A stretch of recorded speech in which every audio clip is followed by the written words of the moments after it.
Good evening, and welcome to Meet the Candidates of the Democrats of the Village of Mamaroneck. I'm Tom Murphy, and it's my pleasure tonight to be hosting this program for Clark Nuringer, who's running for mayor of the Village of Mamaroneck, and Kerry Stein, who's running for trustee. Gentlemen, thanks for coming tonight.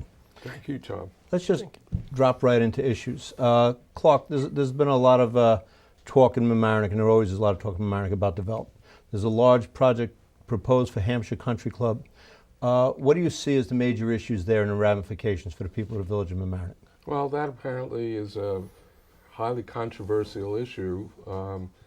Maybe if folks are allowed to talk about it. And I just want to say at the outset, I'm running for public office. And I believe I have an obligation, if I'm running for office, to be able to have a conversation with people, with the voters of this village, and express what my views are and what my opinions are on subjects that are important to them. And I don't believe that it makes sense to say, I can't, I won't, I will not answer something because it might be controversial or because it might bring on some adverse feeling on some people. There's a responsibility to respond, and my response is simple. There apparently is an interest by a property owner, and it doesn't even have to be Hampshire, it could be any property owner, to go through something and subvert the process that we have had for years and years in the Village of Mamaroneck with respect to any sort of application for use of a property. That is, you submit a site plan, it goes through a review process, it goes through our land use boards for evaluation and review, and at the end of the process and thorough review, a product, an acceptable, approvable product comes out. What I am against is the subversion of that process by asking to do something such as a rezoning of a parcel for the benefit of a single person or entity at the expense of potentially adverse impact to neighbors and the village without going through that process. Why would you do that? Why would you not submit an application as every other property owner in the village is required to do? Let it be evaluated, let the land use boards take a look at it. There are checks and balances, they're there for a reason, and every other property owner is required to do it. So in principle and in concept, I'm just against subverting our process that's required in our code. And Kerry, how are your feelings on the issue of the development in Hampshire? Well, I think along with Clark, clearly the process has to be followed. It's there for everybody's protection, and so it seems clear to me that we have to follow that. But it also, on a just fundamental basis, when you think of all the places within the village where there could be smart, reasonable development, to put a development that the owner is proposing in a floodplain in one of our more sensitive environmental areas just seems completely out of character with the neighborhood and out of character with common sense. So on so many levels, from what I have seen his proposal is, I would have a hard time supporting any of it. Thank you. I just want to comment on something Clark said. To have the mayor hold up a letter saying we have a village attorney who says this is potential litigation. Everything is potential litigation in our society today, and that's just a red herring to keep people from speaking their mind. And I'm glad you two took this opportunity to speak your mind on an important issue to the voters of this village. One of the concerns of a lot of people in the Village of Mamaroneck, perennially and especially in the last few years, is civility or the lack thereof in our board meetings and in our village dialogue. What do you see as the problems that are now proposed, that are happening about civility, and what would you do to remedy what you perceive to be those problems? So, Clark. Well, that's a great question. I can tell you I get very disturbed, and one of the reasons actually that motivated me to get into this campaign is what I've seen going on at Board of Trustee meetings and just the mistreatment and disrespect of people who are willing to come out and stand up at the podium and address their government in an open forum, just getting mistreated. And that mistreatment to me emanates from having time clocks and buzzers and having people escorted out of the room. There's no need for it. It's wrong, it's inappropriate, it's disrespectful, and it doesn't have to happen. How do I know it doesn't have to happen? Well, As part of 23 years of continuous service on land use boards in the village, I had the opportunity of serving 10 years on the zoning board, 5 as chairman. And as chairman, I sat in the big chair up behind the table and ran sometimes very contentious meetings. Land use meetings are the most emotional and passionate meetings. Sometimes the room was packed, people standing out in the hall. Not one time did we ever have a time clock. Not one time did we ever cut people off from addressing the board. We never had a police officer in the room, let alone escort someone out. I know it could be done. I know you can run a meeting and have a respectful dialogue from people. I know you can listen to people. As mayor sitting at the table, I would encourage people to come out, not discourage them. I think, to Clark's point, we love this village because of its diversity. And if you have that kind of diversity, you know that there are going to be different opinions and people are going to have different wants and needs. And if you can't encourage everybody to participate, it's very difficult to know what some of the issues are. And I think it's really simple. You treat people, all people, equally with dignity and respect. That's what village government is. This isn't for a small segment of the population. You serve the entire village. Mm-hmm. So I think if you treat people the way you would like to be treated, you solve 99% of the issue. I'll tell you, I personally was shocked when I saw that clock. I'd never seen that at any municipal meeting before. And I think it's important to remember that when a person gets up at that podium, it might be the first time in their lives and the only time in their lives that they're addressing their government. And we shouldn't make them at all feel intimidated. I'm glad that you guys share that belief. Well, and may I just say one more thing? It also is, it amazes me sometimes to see when people are speaking, members of, well, our opponents, on BlackBerries, paying attention to something else. If you're not going to engage and listen, then you've really made people feel that they're not encouraged to speak. And I would be sure that we don't do that. Thank you, because you're right. That's disrespectful in and of itself. What would you say, we'll start with Carrie this time. What would you say is the most important issue facing our village today, and how would you tackle it? I think there are a lot of issues, but I think for me the fundamental issue that really will change or affect the tenor of this village for the next 20 years is development and how and where we're going to do it. I think what has discouraged me and encouraged me to get involved is we seem to want to develop the open spaces. We have many areas within the village where there should be development or redevelopment, where we can make better use of what's there. The idea that last night I was somewhat amazed to hear once again that Harbor Island was referred to as an underused asset.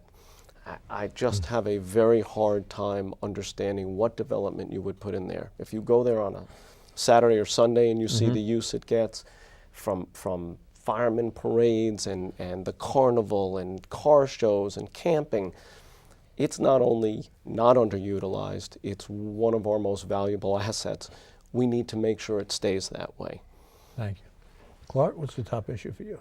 Land use and development, and also taxes, and I happen to think that they're interrelated.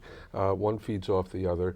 I've served 23 years on every land use board in the village of Mamaroneck. I'm an architect in private practice. I deal with development. I work with developers on development issues. I think I have some experience and background on it, and all I can say, and it was a motivating factor for me to run, is that I am not terribly satisfied by this constant sort of pressure in this village, an attitude in this village to intensify use in the village. I'm not against development. That would be disingenuous to say so. I work with developers. But I am against the push for intensification of use. Listen, we live in a coastal village. We don't live in a city. And if our opponents are interested in making this the city of Mamaroneck, as opposed to the Village of Mamaroneck, I think they have an obligation to simply tell the public that that's their vision. But don't nibble at the margin and do it surreptitiously and a little bit at the time. The fact of the matter is, we can have economic development, we can have proposed development concepts, but let it go through normal process, let it be reviewed. We do have a zoning ordinance. Zoning is in place to protect individual property owners, their neighbors, and the community. Let's adhere to our zoning. I just want to give the folks watching at home a little bit of an opportunity to get to know you two a little better and to get to know your history of volunteerism, because I've known you both a long time, and you both have a history of volunteerism in the village. Kara, could you talk a little bit about what you've done in the community before you've presented yourself for office? Sure. Well, I've lived here for 22 years now. For almost 15 of them, I've been a soccer coach and lacrosse coach, both recreation and soccer. I've been very involved with the community pumpkin patch. I have been a sometimes volunteer for the Midnight Run. I serve on the Board of Trustees for Franklin Pierce University, and while that isn't local, I think that volunteerism and that experience does directly relate to. Sure, it's a Board of Trustees. Yes. Yeah. And you know, I think you're being a little modest, because your children and my children were in Central School at the same time, and yourself and your wife, Jean Marie, were always involved in everything that went on at the school. Oh yeah, I've built for probably 7 or 8 years while both children cycled through. I built the stage for the Central School play, worked at the Scare Fair. I guess, Tom, I'd like to feel like if someone asks of us to do something, the answer is always yes. And I would hope that there's no one that's ever asked me to do something that I haven't. And that's been my experience with you. Clark? Well, I've lived in the village for 38 years, and of those 38 years, for 23 years straight, on a continuing basis, I've served on every land use board and commission in the village, including the Planning Board, Chairman of Board of Architectural Review, Chairman of Zoning Board of Appeals. I was appointed as chair of the Industrial Area Revitalization Task Force. I sit on the board of directors of the Washingtonville Housing Alliance. And even before those 23 years of continuing service for Central School, we both have similar sort of background. I worked on helping to design and build a playground at Central School. I helped to construct scenery for the Semi-Royal Shakespeare Company for some of their plays. So, I mean, there's just been a continuing participation in the community, and it's one that I gladly wanted to give, like Carrie, because it's a matter of giving back to a community that is so dear and so wonderful to us. So the experience level I have in terms of stepping up to make this candidacy, I think is substantial. It's given me keen insight into the operations of the village. It's given me keen understanding of how to balance development issues against the interest of neighbors, neighborhoods, property owners, people, and that's what I want to bring forward. I want to use that knowledge and expertise in a positive way. And from my point of view, taking into account all that you have done, I've watched you over the years run board meetings, and the job of a mayor, one of the main jobs of a mayor, is running a board meeting that's fair and open and inclusive. And I've watched you, as you pointed out before, I've watched you do that for years. And in my opinion, that's what the village of Mamaroneck needs. It needs a leader who can run a meeting, but also move it along, but let everybody have their say. And that's one of the reasons I'm so happy that you're running for mayor on a personal level. We have a series of questions that have been asked by residents of the village of Mamaroneck, and I want to leave some time for the people who you'll be representing to ask you some questions. So, my name is Samir Kaitan. I live in the village of Mamaroneck, and me and my family moved here 28 to 29 years ago, and my taxes were around $5,500. Today, they exceed over the $15,000 mark. I would like to ask Mr. Clark, the one who's running for mayor, to tell me what could I do to reduce my taxes in any way at all. Or maybe we should have a freeze. And I'd like to hear from him on that. Okay, that's a question from one of our residents. Clark, do you want to start with that one? You know, that's a great question, and it's probably on the top tier of almost every resident, everyone we run into when we're walking around the village. And the fact of the matter is, we've got to be smarter than we've been. If you want to really make an attempt to control the pressure, upward pressure on taxes, we've just got to be smarter. Let me give you just maybe 2 or 3 examples. First thing I would do as mayor is reinstitute a full-time village attorney. Why would I do that? Because when we had the village attorney, we had case management of our legal matters. We don't have that now. When we had a full-time village attorney, it cost us actually less than we're spending now on legal services. The second thing I would do is I would maximize proceeds from our assets. We have a vacant firehouse sitting on Mamaroneck Avenue for over 4 years. It was promised that as a part of the construction of a new firehouse, it would be sold. And the proceeds of that sale would go to offset some of the costs of the new construction. We lost that sale. On top of it, for over 4 years now, it's been off the tax rolls. So in effect, the taxpayers of this village are subsidizing a vacant building that's not being maintained. And the bottom line is the village of Mamaroneck, by law, has an obligation to dispose of its surplus assets. You can't sit and keep it. So, you know, those 2 areas alone are things that haven't been done, should be done, maximizing the use of the industrial area. I believe we can generate more use out of it. There is currently exclusionary zoning in place that limits the kind of use of that area. We should look at it. We did in 1997. Kerry? I think Clark hit a lot of the salient points, and the only thing I would add is that from the expense side, I think that a fresh set of eyes, it is always a valuable asset. And when you go through some of the expenditures and some of the things that we spend money on within the village, I am convinced that there is, whether it be waste or duplication, I think there are lots of ways to bring the expense side down. I think that that is one of the biggest obligations of a trustee, is the stewardship of the budget. And if we can control the budget, we can control taxes.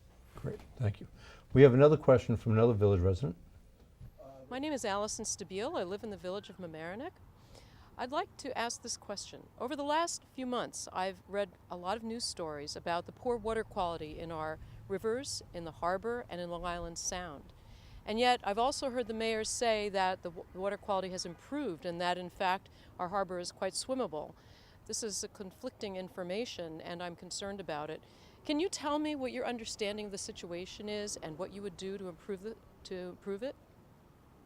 Okay, so there's a question from a resident that, you know, has been going on as long as I've lived in the village of Mamaroneck about our water quality and, you know, what each board is doing proactively to address that. Carrie, you want to start with this one? Sure. Let me start with the water, talking about the rivers and the harbor. Sadly, the water in our harbor and in our rivers is not in great shape. We have had a series of mishaps that have hugely compounded that issue. There was a spill, sadly, at the Jefferson Avenue Bridge that put close to 3 million gallons of raw sewage. And at the debate last night, there was some question as to the truth to that. But I'm fortunate to have a letter from the Department of Environmental Conservation citing the village and specifically saying the incident resulted in the discharge of approximately 3 million gallons of raw sewage into the Mamaroneck River. We have to do better than that. We know that there was a similar break by the Mamaroneck Beach and Yacht Club. We owe it to everybody in this village to try and protect ourselves from those sort of spills, but even more importantly, or equally importantly, when they happen, residents have to know. You cannot put local residents, especially children who are the most likely to be in the rivers and in the water, at danger. You know, thank you for addressing it. I know what I found amazing last night is that your opponents seem not to know about this letter that the village got from the DEC. So you know, you can't fix a problem if you don't acknowledge that there is a problem. Absolutely. Clark? I'm not surprised at the question. Actually, I think it's a terrific question that the resident asked. The fact of the matter is, sometime in July, there was an email blast that was sent out by my opponent celebrating the cleanliness of the waters and inviting people to go swimming and saying how nice it was. That is confusing, especially since I've recently received my 14th email blast telling me about construction and traffic issues at the corner of the Boston Post Road and Barry Avenue. I don't believe I've seen one email blast that ever advised me that 3 million gallons of raw sewage went into the harbor. And the fact is, the County of Westchester tests our waters, but only at the beach, and only to determine if the area within the Gunderboom is safe for swimming. Our kids swim and play and kayak and water ski out in the harbor. That water is dirty water. How do we know that? It's been tested. It's been sent to testing labs. We have a problem. You were trustee. You know about it. We've been working on this for years. But to not even know about the fact that we have emergencies. The Department of Environmental Conservation advises us in March about this, and the residents of the village weren't informed of it? Mm-hmm. I don't understand that. Why would you do that?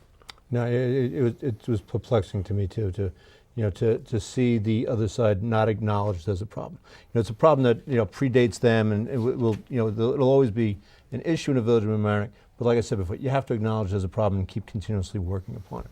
And I know you guys will. I know that there's a couple more questions that we'd like to get to, at least one more question. And the next question is from? My name's Lorna Waite. I'm particularly concerned about the waterfront development that's occurring, particularly Mamaroneck Beach and Yacht Club. And I was interested in knowing what your policies are regarding waterfront development in the village. Keep this one pretty brief. Go. Well, what I would like to do is not allow our wonderful harbor and environment around the water become like Greenwich, Connecticut. How can I say not like Greenwich, Connecticut? If you've ever gone up to and look at their harbor, it's loaded up with condominiums and office buildings. We have a working harbor, we have boat yards, we have marinas, we have residential development. I want to keep it, and the way to keep it is scrupulously being protective of our current underlying zoning. Thank you. I think the fact that the word development is there at all would be something that I would say I'm against. I look at that harbor, as I've said before. Harbor Island is a valuable asset as it sits. It adds real economic value just as it is, and quality of life value. To do anything to the detriment of that Harbor Island would be absolute lunacy. Yeah, I agree with you. I've always felt that even though I don't live on the water, I derive both an economic benefit and kind of a spiritual benefit from living by the water. For those of us for who the water rejuvenates us, just in a minute for each of you or less, why should people vote for you? Well, I'm not a politician. I'm a citizen volunteer that is offering myself and standing in to become an elected official. And I got into this because I don't particularly enjoy the direction the village is going into. I believe there needs to be a change in leadership. I'm putting myself out there as an alternative to what's been going on. I think the intensification of use in our areas along Mamaroneck Avenue. Mamaroneck Avenue is not a commercial strip. It is a mixed-use commercial and residential district. And if there's not a balancing of concerns, both for commercial and residential, I think we're in trouble. Thank you. Kerry. I think, similar to Clark, I'm also not a politician, but I moved to this village specifically for its natural beauty, its cultural diversity, and to preserve that is of tantamount importance to me. I hope that I would bring a fresh set of eyes. I bring no preconceived notions. I'd like to think that I am completely approachable, and all I can say is that I would treat anyone that came before the board with the same respect that I would want to be treated. I don't have very many preconceived notions of what should or should not happen other than the maintaining of a village to keep it in the character and the quality that I've come to know and love. Thank you both very much. You know what? The election day is November 5th. This is a very important election for everyone in the village of Mamaroneck. It really is about where we're going to go in the future and what kind of community we're going to be.